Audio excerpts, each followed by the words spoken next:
अहिल्यानगरमधून पुण्यात दीनानाथ रुग्णालयामध्ये उपचारासाठी आलेल्या एका 6 वर्षीय प्रियांशी बागडे हिचा उपचाराआधीच मृत्यू झाल्याची धक्कादायक घटना ही 18 मेला घडली।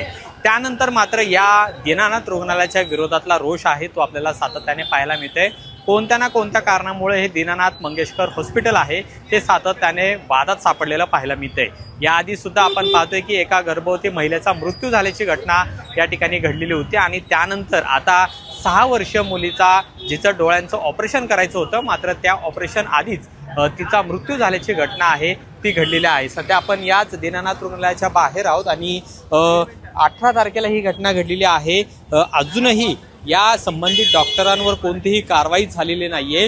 प्रियांशी बागडे हिला खरं तर काचबिंदू आणि तिला तिरळेपणाचा त्रास होता मात्र त्याच्यावरच उपचार करण्यासाठी त्यांचं कुटुंब आहे ते 14 मेला या ठिकाणी आले। त्यांनी सगळे कागदपत्रांची पूर्तता केली आणि डॉक्टरांनी त्यांना 18 मेला या ठिकाणी उपचारासाठी सकाळी बोलवलेलं होतं। सकाळी 7 वाजता ते उपचारासाठी या ठिकाणी आले आणि उपचारासाठी तिला आतमध्ये सुद्धा नेलं, तिला भूलतज्ञांकडे सुद्धा नेण्यात आलेलं होतं आणि त्यानंतर 8 वाजता तिच्या डोळ्यांवर जी शस्त्रक्रिया करण्यात होती त्याच्या आधी तिची ब्लड टेस्ट आहे ती सुद्धा घेण्यात आलेली होती। मात्र ज्यावेळेस तिला शस्त्रक्रियेसाठी आतमध्ये नेण्यात आलेलं होतं त्यावेळेसच तिला रक्ताच्या उलट्या झाल्या आणि त्याच्यामध्ये ती अत्यावस्थेमध्ये गेली आणि तातडीनं डॉक्टरांनी त्यावेळेस तिला ICU मध्ये हलवलं होतं। मात्र त्या दरम्यान कोणतीही कल्पना आहे ती कुटुंबियांना देण्यात आली नाही असा आरोप कुटुंबियांनी केलेला आहे। आता या सगळ्या प्रकरणावरती अलंकार पोलीस स्टेशनमध्ये कुटुंबियांकडून तक्रार दाखल करण्यात आलेली आहे।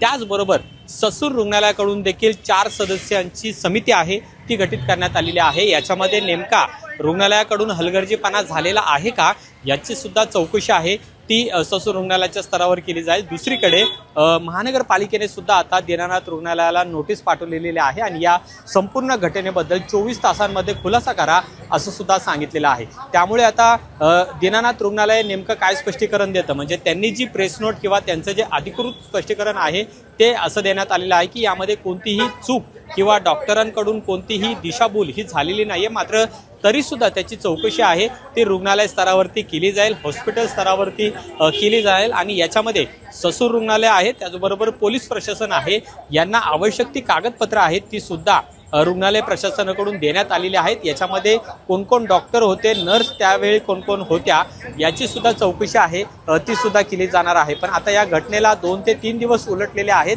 तरी सुद्धा मात्र जे डॉक्टर आहेत त्यांची चौकशी यामध्ये झालेली नाहीये।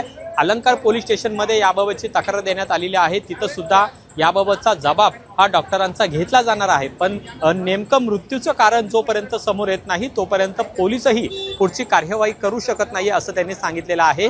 चौकशी केल्यानंतर जो अहवाल समोर येईल तो मेडिकल बोर्डाला सुद्धा पोलिसांकडून पाठवलं जाईल आणि त्यानंतर दीनानाथ रुग्णालयाच्या हलगर्जीपणा जर झाला असेल तर त्यांच्यावरती कारवाई केली जाईल हे सुद्धा सांगितलं जात आहे। पण सातत्याने पुण्यातील हे दीनानाथ मंगेशकर रुग्णालय आहे ते कुठेतरी वादामध्ये सापडते, रुग्णांची हेळसांड होते असं सातत्याने आरोप होते, रुग्ण दगावतात अशा पद्धतीचा सुद्धा आरोप आणि प्रकार आहे तो याआधी सुद्धा घडलेला आहे। त्यामुळे या 6 वर्षीय मुलीच्या मृत्यूमागे नेमकं कारण काय आहे, तिचा मृत्यू नेमका कोणत्या कारणांमुळे झालेला आहे आणि जर तिच्या मृत्यूला जर दीनानाथ रुग्णालय प्रशासन तिथले डॉक्टर जर दोषी असतील तर त्यांच्यावर सुद्धा कारवाई होणार का हे सुद्धा पाहणं महत्त्वाचं आहे। अमोल धर्माधिकारी LS मराठी।